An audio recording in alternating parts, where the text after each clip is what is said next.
Assalamualaikum warahmatullahi wabarakatuh. Yang saya hormati Ibu Dr. Rosmini Ramli SE MSI dan Ibu SC MSM sebagai penelaah serta Ibu Dr. Desmiza SE MSI selaku dosen pembimbing. Sebelumnya izin memperkenalkan diri, saya Ganang Rifkadi Chandra dengan NIM 511181165 dari jurusan manajemen. Pada kesempatan ini saya akan mempresentasikan skripsi saya yang berjudul Analisis Perbedaan Return Saham, Trading Volume Activity, dan Bid-Ask Spread Saham sebelum dan sesudah pengumuman PPKM darurat.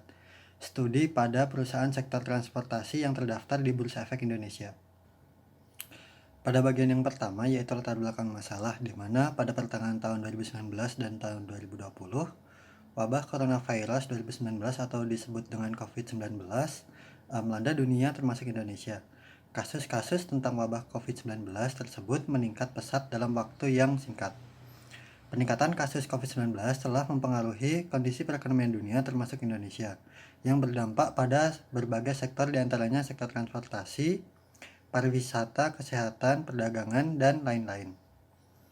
Pandemi COVID-19 ini berakibat pada sentimen negatif investor. PPKM darurat merupakan salah satu langkah pemerintah sebagai upaya menekan jumlah kasus COVID-19 di Indonesia. Selama PPKM darurat, terjadi penurunan yang signifikan pada semua moda transportasi. Dari kebijakan PPKM darurat ini memberikan tekanan yang berat yang dirasakan semua pihak dan lini, termasuk para pengusaha yang merasakan dampak negatif terhadap usaha atau bisnisnya. Berdasarkan data dari Yahoo Finance, setelah diolah, saya menemukan bahwa return saham mengalami peningkatan pada sehari setelah pengumuman PPKM darurat, dan terjadi peningkatan kembali pada T+4 setelah pengumuman PPKM darurat. Kemudian untuk trading volume activity dari T+1 bergerak ke arah peningkatan yang signifikan terjadi pada T+4 setelah dikeluarkannya pengumuman PPKM darurat. Kemudian untuk kondisi bid-ask spread 5 hari setelah pengumuman terjadi peningkatan yang signifikan pada T+1 dan T+2. Selanjutnya adapun fokus penelitian dalam penelitian ini. Penelitian ini berfokus yang pertama untuk mengetahui bagaimana kondisi return, trading volume activity, dan bid-ask spread saham dari sebelum dan sesudah pengumuman PPKM darurat. Kemudian yang kedua untuk mengetahui apakah terdapat perbedaan return saham dari sebelum dan sesudah pengumuman PPKM darurat. Kemudian yang ketiga untuk mengetahui apakah terdapat perbedaan trading volume activity dari sebelum dan sesudah pengumuman PPKM darurat. Kemudian yang keempat untuk mengetahui apakah terdapat perbedaan bid-ask spread dari sebelum dan sesudah pengumuman PPKM darurat. Selanjutnya untuk teori yang mendasarinya, yang pertama dari Luhut tahun 2021, yaitu dampak dari kebijakan PPKM darurat memberikan tekanan yang berat yang dirasakan semua pihak dan lini, termasuk para pengusaha yang merasakan dampak negatif terhadap usaha atau bisnisnya. Jadi dari sini dapat kita ketahui bahwa PPKM darurat ini merupakan pengumuman yang buruk atau bad news. Kemudian yang kedua dari Tanda Lilin tahun 2010 yang menyebutkan bahwa pasar akan merespon positif untuk berita baik yang tercermin dari return positif dan akan merespon negatif untuk berita yang buruk yang tercermin dari return negatif. Kemudian yang ketiga dari Suganda tahun 2018 yang mengungkapkan bahwa volume perdagangan saham akan meningkat jika informasi yang dikeluarkan adalah positif. Kemudian volume perdagangan akan menurun jika informasi yang dipublikasikan adalah negatif. Kemudian yang terakhir yaitu penggunaan bid-ask spread sebagai proksi dari asimetri informasi. Pengukuran asimetri informasi dapat diproksikan dengan likuiditas, di mana likuiditas adalah kemampuan melakukan transaksi tanpa mengeluarkan biaya yang signifikan, dari Komalasari dan Barituan 2001. Selanjutnya yaitu metode penelitian. Pendekatan penelitian ini menggunakan metode deskriptif dan komparatif. Penelitian deskriptif bertujuan untuk mendeskripsikan atau menjelaskan suatu hal sehingga dapat memberikan gambaran yang jelas tentang situasi-situasi di lapangan. Kemudian penelitian komparatif merupakan seperti penelitian deskriptif untuk mencari jawaban secara mendasar tentang sebab akibat dengan menganalisis faktor-faktor penyebab terjadinya atau munculnya suatu fenomena tertentu. Kemudian sampel yang digunakan dalam penelitian ini pengambilannya menggunakan metode sensus, di mana keseluruhan individu akan menjadi unit analisis dalam populasi yang sesuai dan layak untuk ditarik atau dijadikan sampel penelitian. Dalam penelitian ini, sampel yang digunakan adalah semua perusahaan sektor transportasi yang terdaftar di Bursa Efek Indonesia yang berjumlah 27 perusahaan. Penelitian ini merupakan penelitian studi peristiwa yang bertujuan untuk melihat reaksi pasar saat suatu peristiwa yang dipublikasikan sebagai pengumuman yang memiliki kandungan informasi. Rentang waktu atau periode jendela yang digunakan dalam penelitian ini yaitu 11 hari, di mana 5 hari sebelum pengumuman, 1 hari saat pengumuman, dan 5 hari sesudah pengumuman PPKM darurat. Periode jendela yang digunakan ini tidak terlalu panjang dan tidak terlalu pendek, karena untuk mempertimbangkan dampak peristiwa lain yang dapat mempengaruhi harga saham serta hasil penelitian atau adanya peristiwa pengganggu dari berbagai peristiwa yang mengganggu selama penelitian. Periode jendela yang semakin panjang akan semakin sulit untuk mengontrol adanya faktor lain. Kemudian untuk teknik analisis data yang digunakan dalam penelitian ini adalah statistik deskriptif dan statistik inferensial. Sebelum melakukan uji hipotesis, peneliti perlu melakukan uji normalitas untuk mengetahui apakah data yang digunakan berdistribusi normal atau tidak. Jika data yang digunakan berdistribusi normal, maka selanjutnya akan menggunakan metode statistik parametrik dengan menggunakan uji beda Parrot sample t-test. Kemudian apabila dari hasil uji normalitas menunjukkan bahwa data tidak berdistribusi normal, maka pengujian akan menggunakan uji beda non-parametrik yaitu Wilcoxon-Singh rank test. Selanjutnya hasil dan pembahasan. Yang pertama terdapat tabel hasil statistik deskriptif. Dari tabel tersebut dapat kita ketahui bahwa nilai rata-rata return saham sebelum pengumuman adalah sebesar negatif 0,00725 yang menunjukkan bahwa nilai tersebut adalah menunjukkan return negatif yang cukup besar, sehingga rata-rata return pada periode penelitian bernilai negatif, yang berarti perusahaan mengalami kerugian finansial atau investor mengalami kerugian pada nilai investasinya. Kemudian rata-rata return sesudah pengumuman yaitu sebesar 0,00042. Hal ini menunjukkan bahwa tingkat return saham yang positif memberikan penjelasan bahwa kinerja saham sesudah pengumuman PPKM darurat mempunyai kemampuan yang relatif cukup baik dalam menghasilkan return. Kemudian yang kedua, dari tabel tersebut rata-rata trading volume activity sebelum pengumuman sebesar 0,00186. Kemudian rata-rata trading volume activity sesudah pengumuman sebesar 0,00397. Hal ini menunjukkan bahwa adanya peningkatan volume transaksi perdagangan dari sebelum dan sesudah pengumuman PPKM darurat pada perusahaan sektor transportasi. Kemudian selanjutnya yaitu rata-rata split saham saat sebelum pengumuman sebesar 51,74128. Hal ini menunjukkan bahwa tingkat split saham yang positif memberikan penjelasan bahwa likuiditas saham sebelum pengumuman PPKM darurat memiliki tingkat yang relatif baik. Rata-rata bid-ask spread saham sesudah pengumuman sebesar 53,12670. Hal ini menunjukkan bahwa tingkat spread saham yang positif memberikan penjelasan bahwa likuiditas saham sesudah pengumuman PPKM darurat memiliki tingkat yang relatif baik. Hal ini menunjukkan bahwa investor aktif melakukan permintaan dan penawaran harga saham pada beberapa perusahaan transportasi yang bergerak di bidang logistik yang dianggap berkinerja baik meski dalam kondisi pembatasan yang diberlakukan oleh pemerintah. Selanjutnya yaitu adalah uji normalitas. Berdasarkan dari tabel di atas, dapat kita ketahui bahwa nilai SIG yang diperoleh lebih kecil daripada nilai signifikansi yaitu 0,05. Jadi dapat disimpulkan bahwa seluruh data yang digunakan tidak berdistribusi normal. Maka untuk pengujian hipotesis akan digunakan menggunakan uji beda Wilcoxon-Singh rank test. Selanjutnya yaitu adalah uji hipotesis. Berdasarkan pada tabel di atas, didapatkan nilai signifikansi uji hipotesis yang pertama sebesar 0,006. Pada tingkat signifikansi alfa sama dengan 5%, maka dari uji tersebut signifikansi 0,006 lebih kecil daripada 0,05 sehingga dapat disimpulkan bahwa terdapat perbedaan return saham dari sebelum dan sesudah pengumuman PPKM darurat, sehingga hipotesis H1 pada penelitian ini didukung. Kemudian yang kedua, nilai signifikansi dari uji hipotesis kedua sebesar 0,882.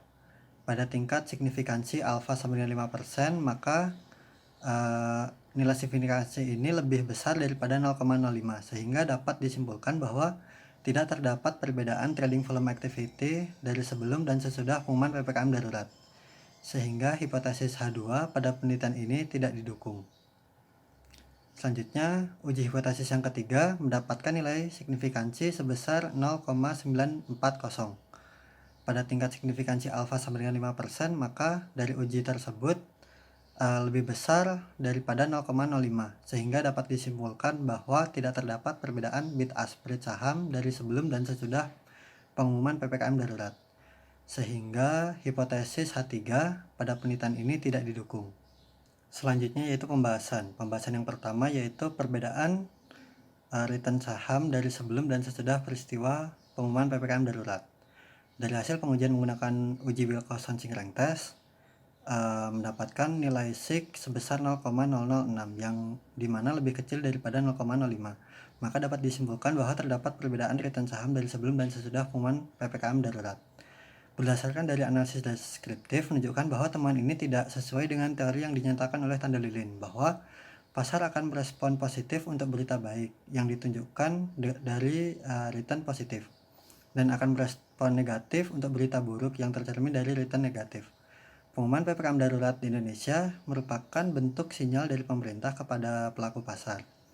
PPKM darurat yang diumumkan pada tanggal 1 Juli 2021 dan mulai diberlakukan pada tanggal 3 Juli sampai dengan 20 Juli 2021 merupakan salah satu kebijakan yang diambil oleh pemerintah untuk menanggulangi pandemi COVID-19 di Indonesia. Dampak dari PPKM darurat ini akan berdampak pada perekonomian dan pasar saham di Indonesia, atau di mana berita ini merupakan berita bad news. Jadi dapat disimpulkan bahwa pengumuman PPKM darurat ini merupakan sinyal negatif dari pemerintah untuk para investor dan pelaku pasar. Namun analisis statistik deskriptif menunjukkan bahwa perbedaan kondisi return saham dari sebelum dan sesudah pengumuman bergerak dari negatif menuju ke arah yang positif. Hal ini dikarenakan investor telah banyak belajar dari kondisi implementasi berbagai kebijakan pengetatan maupun pembatasan yang telah dilaksanakan sebelumnya. Kebijakan tersebut juga didukung dengan upaya percepatan vaksinasi COVID-19 yang terus disuntikkan kepada seluruh masyarakat secara bertahap, sehingga investor menjadi lebih optimis dalam melakukan investasi. Kemudian, pembahasan yang kedua yaitu perbedaan trading volume activity dari sebelum dan sesudah peristiwa pengumuman PPKM darurat. Dari hasil pengujian uji Wilcoxon-Ching rank test menghasilkan nilai signifikansi sebesar 0,882 atau lebih besar daripada 0,05. Maka dapat disimpulkan bahwa tidak terdapat perbedaan trading volume activity dari sebelum dan sesudah pengumuman PPKM darurat. Hasil ini menunjukkan bahwa informasi yang terkandung dalam pengumuman PPKM darurat tidak mempengaruhi keputusan investor dalam melakukan perdagangan saham pada perusahaan sektor transportasi.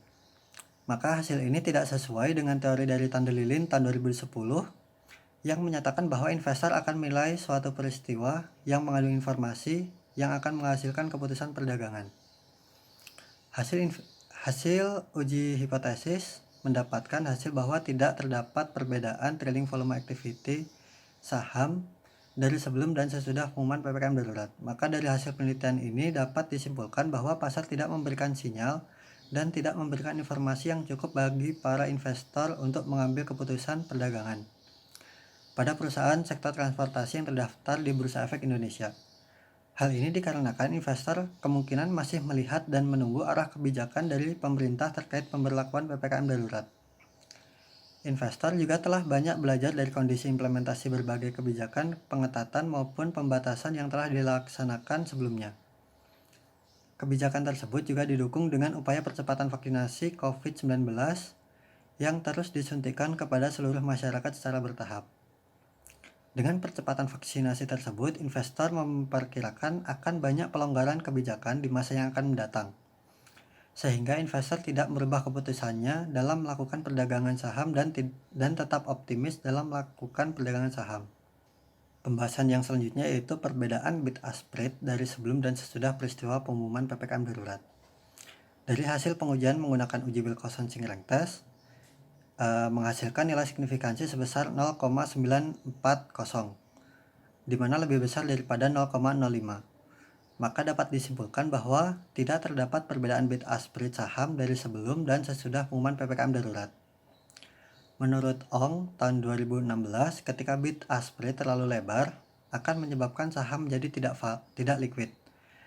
Tingkat likuiditas merupakan faktor yang perlu dipertimbangkan investor untuk memilih saham. Jika investor membeli saham yang tidak liquid, maka investor akan kesulitan ketika ingin menjual kembali saham tersebut, karena kurangnya minat terhadap saham tersebut. Berdasarkan teori dari Ong tersebut, dapat diketahui tidak adanya perbedaan bid-ask spread pada perusahaan sektor transportasi dikarenakan investor tetap optimis dalam melakukan permintaan dan penawaran saham yang dilihat dari likuiditas saham yang relatif baik. Investor telah belajar dan memiliki pengalaman dari kebijakan sebelumnya. Investor memperkirakan akan banyak pelonggaran kebijakan di masa yang akan datang, sehingga investor tetap optimis dalam melakukan perdagangan saham. Tidak terdapatnya perbedaan bid-ask spread dari sebelum dan sesudah pengumuman menunjukkan bahwa pengumuman PPKM tidak memiliki kandungan informasi yang dapat mempengaruhi keputusan investor dalam berinvestasi. Tidak adanya perbedaan bid-ask spread dari sebelum dan sesudah pengumuman juga dapat disebabkan oleh kemungkinan adanya kebocoran informasi sebelum dikeluarkannya pengumuman PPKM darurat, atau juga dapat diakibatkan oleh sinyal tidak valid dari emiten yang memiliki prospek kurang menarik setelah diumumkannya PPKM darurat. Selanjutnya yaitu kesimpulan dan saran. Berdasarkan dari hasil dan pembahasan yang telah disebutkan sebelumnya, maka dapat disimpulkan bahwa terdapat perbedaan return saham dari sebelum dan sesudah pengumuman PPKM darurat. Hal ini dikarenakan investor telah banyak belajar dari kondisi implementasi berbagai kebijakan pengetatan maupun pembatasan yang telah dilaksanakan sebelumnya. Kebijakan tersebut juga didukung dengan upaya percepatan vaksinasi COVID-19 yang terus disuntikkan kepada seluruh masyarakat secara bertahap, sehingga investor menjadi lebih optimis dalam melakukan investasi. Kemudian, tidak terdapat perbedaan trading volume activity dari sebelum dan sesudah pengumuman PPKM darurat. Hal ini dikarenakan investor kemungkinan masih melihat dan menunggu arah kebijakan dari pemerintah terkait pemberlakuan PPKM darurat, sehingga investor tidak merubah keputusannya dalam melakukan perdagangan saham. Kemudian tidak terdapat perbedaan bid-ask spread dari sebelum dan sesudah pengumuman PPKM darurat. Hal ini dikarenakan pengumuman PPKM darurat tidak memiliki kandungan informasi yang dapat mempengaruhi keputusan investor dalam berinvestasi, dan disebabkan oleh kemungkinan adanya kebocoran informasi sebelum dikeluarkannya pengumuman PPKM darurat, atau juga dapat diakibatkan oleh sinyal tidak valid dari emiten yang memiliki prospek kurang menarik setelah diumumkannya PPKM darurat. Selanjutnya yaitu saran. Saran yang pertama yaitu untuk investor atau untuk calon investor. Sarannya yaitu agar memperhatikan semua informasi termasuk kebijakan PPKM darurat sebagai acuan dalam pengambilan keputusan berinvestasi, karena PPKM darurat dapat mempengaruhi return saham. Selanjutnya saran yang kedua yaitu bagi emiten. Bagi emiten diharapkan lebih siap dalam menghadapi kebijakan-kebijakan yang dikeluarkan oleh pemerintah dan mempelajari kebijakan atau peristiwa di masa lalu sebagai pertimbangan dalam mengambil keputusan penetapan harga saham di pasar modal. Kemudian saran yang ketiga yaitu untuk peneliti selanjutnya. Bagi peneliti selanjutnya diharapkan untuk mencoba memperluas periode pengamatan agar hasil yang diperoleh dapat lebih menangkap pengaruh dari suatu peristiwa dan hasilnya tidak bias, dan juga untuk menambah variabel-variabel lain yang relevan dengan penelitian event study. Sekian mungkin yang dapat saya sampaikan. Banyak kekurangan saya mohon maaf. Saya tutup. Wassalamualaikum warahmatullahi wabarakatuh.